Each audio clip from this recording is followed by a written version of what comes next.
着信心，高举起双手，带下一次赞美中和意。一起来，我们敬拜，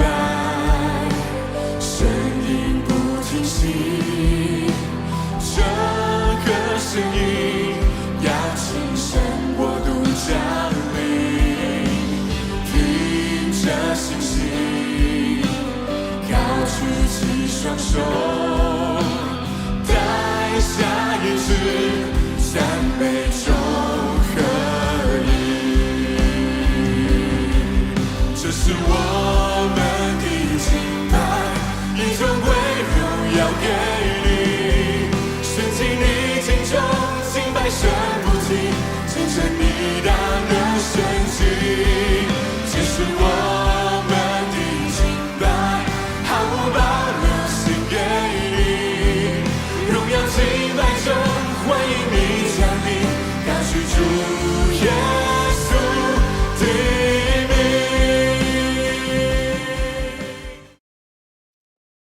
各位弟兄姐妹，大家平安。今天我们要一起来读的圣经是在诗篇第123篇。这篇诗篇一共只有4节，我们一起来看。在天上掌权的上主啊，我仰望你，正如奴仆倚靠主人，婢女倚靠女主人。上主，我们的上帝啊，我们仰望你，直到你怜悯我们。上主啊，求你怜悯，求你怜悯我们，我们已经受尽轻蔑，我们已经饱尝富足人的戏弄，受够了骄傲人的欺凌。这首诗篇是一首上行之诗，它就是朝圣者要前往耶路撒冷圣殿的时候所唱的诗歌。我们如果要理解这首诗歌的痛楚，必须要回到它可能的历史背景。很多的学者认为这首诗可能是写在以色列人从巴比伦被掳归回以后，重建家园，却遭到邻国百般嘲弄的这个时期，也很可能就是在以西米这个时代。当时的耶路撒冷城墙坍塌，圣殿简陋，归回的百姓既贫穷又劳累。而根据尼希米记的记载，当时有一些像参巴拉和多比亚这样子的人，他们正在看着这些重建城墙的犹太人，他们讥讽他们。所以在这个以色列百姓的信仰低潮，往往伴随着现实的挫败。对照我们的现在的生活，也就是当我们努力想要重建生活的时候，却被旁边的人看不起的时候，就是在这个时候，诗篇123篇就成为他们的祷告。在生活当中，我们常常会遇到一种比身体病痛更苦、更难受的痛苦，那就是被人家看轻、被人家藐视。当周遭的人充满冷嘲热讽，或者是当我们的信仰或者是价值观被人家看成是一种很愚拙的时候，我们的心往往会收缩一下，会沮丧。而诗篇123篇就是教导我们，当这些旁人的眼光都是恶意的时候，我们应该如何来转向上帝。第1节提到说，在天上掌权的上主啊，我仰望你。在这里，作者他所强调的是在天上掌权的上主。我们看起来，这不仅仅是一个地理位置，更是一个主权的宣告。在当时的时代，可能是处在一个地上的混乱或者不公的状态。当他在地上找不到公义的时候，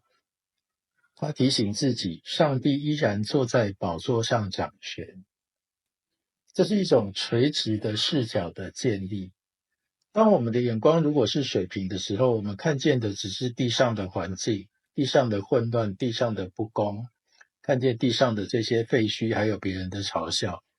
但是如果把我们的视角转向变成垂直视角的时候，我们仰望上天，我们看见我们的上主是坐在天上掌权的上主，他在天上的宝座是永远稳固的。我在这边提到的我仰望你，这个仰望也是一种主动的动作，是人主动把眼光看向上帝，那它也是一种意志的选择。就好像人如果在忧愁的时候，我们习惯的是会垂头丧气，我们如果生气的时候，我们会怒目而视，而当我们愿意把我们的眼光转向上帝的时候，这就是我们意志的选择，我们愿意归向上帝。第三个，这段经文也提醒我们，当我们看见问题的时候，我们的眼光不要盯着问题看，而是要去找到谁是掌管问题的那位，就是我们的上帝。所以信仰的转机，它就在于这个仰望上帝，仰望坐在天上宝座的上帝。我们没有办法控制别人的嘴，别人可能讥笑我们，嘲笑我们，但是我们可以控制我们的眼光，我们可以归向我们的上帝。第二节说到，正如奴仆倚靠主人，婢女倚靠女主人，上主我们的上帝啊，我们仰望你，直到你怜悯我们。这里作者用了两个很生动的比喻，仆人望着主人的手，仆人倚靠主人，婢女倚靠女主人，使女望着她的女主人的手，把自己跟上帝的关系比喻作仆人跟主人的关系。在古代的这个背景下，仆人必须要随时注视着主人的手势，这个手势可能包含3层的意义。第一个是专注，仆人必须时刻的盯着主人的手，因为主人可能会用一些小小的手势来指引你，所以仆人要专注，还有对主人有敏锐度。我们要不漏掉主人的任何指示，要全心来寻求上帝的心意。第二个意义是依赖，仆人本身是没有资源的，他的生活所需全部必须仰赖主人的手，所以当我们转向上帝的时候，我们仰望上主的时候，我们就是承认自己的无能，只是靠着上帝的手的供应来引领我们，来拯救我们。第三个，在这里提到说，我们仰望你，直到你怜悯我们。这个直到你怜悯我们，就是一种不达到目的誓不罢休的一种专注，一种韧性，一种耐心。它不是看一眼就走，而是持续的望着。这个仰望不是只有看一眼，而是一直看着，说明这个作者的祈求不是一个一次性的祈求，而是一种持续性的，很有耐心的去等候。接着我们看第3节，这里说，上主啊，求你怜悯，求你怜悯我们，我们已经受尽轻蔑。这里重复的说2次，求你怜悯，求你怜悯我们。诗人他没有表示他非常的坚强，而是他重复的呼求，重复的求上帝来怜悯。这是一种很诚实的哀求，反映出他自己的内心正处在一种很大的痛苦当中。接着说，我们已经受尽轻蔑。受尽轻蔑表示这种痛苦不是来自于贫穷或者是疾病，而是来自于别人的眼光，是一种藐视或者是讥笑。这在信仰的旅程当中，当我们面对不幸的人或者一些狂傲者的嘲弄的时候，我想这是最佳的一种心情的写照。而这边说到的受尽轻蔑，受尽就是已经到达了极处的一种意思。希伯来文的原来的意思叫做已经饱和了。再也装不下了，已经到达了极限，说明这个作者跟他的同胞，他们受到的侮辱已经达到一种心理难以承受的一种极限。而当我们觉得受够了，到达极限的时候，这个时候就是上帝做工一个最好的时机。所以这个时候我们看到诗篇的作者，他向上帝来祈求。接着我们看第4节，他说：我们已经饱尝富足人的戏弄，受够了骄傲人的欺凌。这个就是羞辱的来源，来自于富足人跟骄傲的人。富足的人是那些生活非常优渥的人，他们自己认为他们不需要上帝的人。而骄傲的人是那种他们的心里自以为高人一等，看不起谦卑跟随主的人。所以我们属灵的突破就是当外人给予我们的这个羞辱已经满溢出来的时候，只有上帝的怜悯可以将这些羞辱排挤出去。所以在我们生活当中，我们也会遇到一些别人的嘲笑啊。虽然我们不会再面对城墙的嘲笑，但是我们会面对的是另外一种的富足人的戏弄。我们在看现在的社会上或者是网络上，经常是充满了一种追求成功的指标。所以当我们的生活如果不如别人的时候，或者是我们的信仰的价值观跟主流的价值观有冲突的时候，我们就会有一种受尽轻蔑的一种感觉，就是一种被藐视到极处的一种感觉，会透过网络上的这些言论，社会上的这些言论来。所以这个时候我们要学习诗篇的作者，要能够垂直的转向。当我们水平的这些社交的评论让我们感到焦虑的时候，别人的眼光让我们感到这些不安的时候，我们很好的一个做法就是关掉荧幕，然后举目看上帝。因为只有仰望上帝，才能够我们得到内心的平静。第二个就是在第2节说到的，上主我们的上帝啊，我们仰望你，直到你怜悯我们。这个直到你怜悯是一直的持续的。我们常常犯的错误就是我们只看一眼上帝，但是我们就看了10眼的问题。所以我们应该要的练习应该是一个专注力的练习。在我们的祷告当中，我们不要只列清单，而是我们要操练怎么样能够定睛在上帝的面前。我们要想象上帝的手正握着我们的手。我们要学习在答案还没有出现之前，我们要先享受那份跟主人共处的一种平安。第3个，我们要能够学习角色转换，就是要能够从受害者转向成为仰望者。这首诗篇的结尾虽然仍然停留在呼求，但是心态已经全然不同。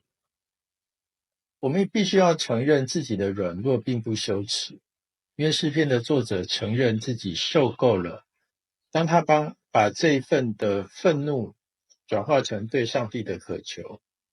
当我们感到被看不起的时候，我们就可以告诉上帝说，主啊，我已经受够了这个世界的眼光，现在我只想要看你的眼光来行事。这首诗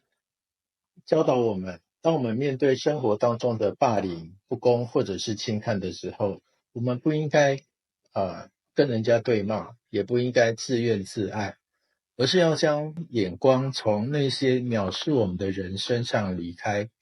转向那位能够施行怜悯在天上掌权的上主。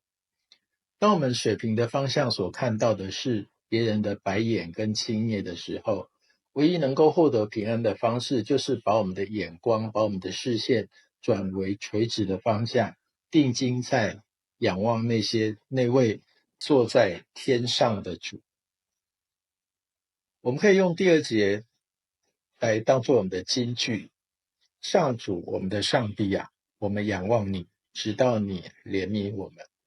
当我们像仆人一样定睛在主的手上的时候，我们会发现那双手是创造天地的手，也是曾经为我们钉在十字架上面的手。那双手所赐下的怜悯，比世人的讥笑更有力量。在地上，这些别人的讥笑是短暂的，而在天上掌权的上主，当他看我们的价值是永恒的。历史告诉我们，尼希米的时代，他的城墙最后是盖好了，而那些讥笑他的人早已消失在尘土当中。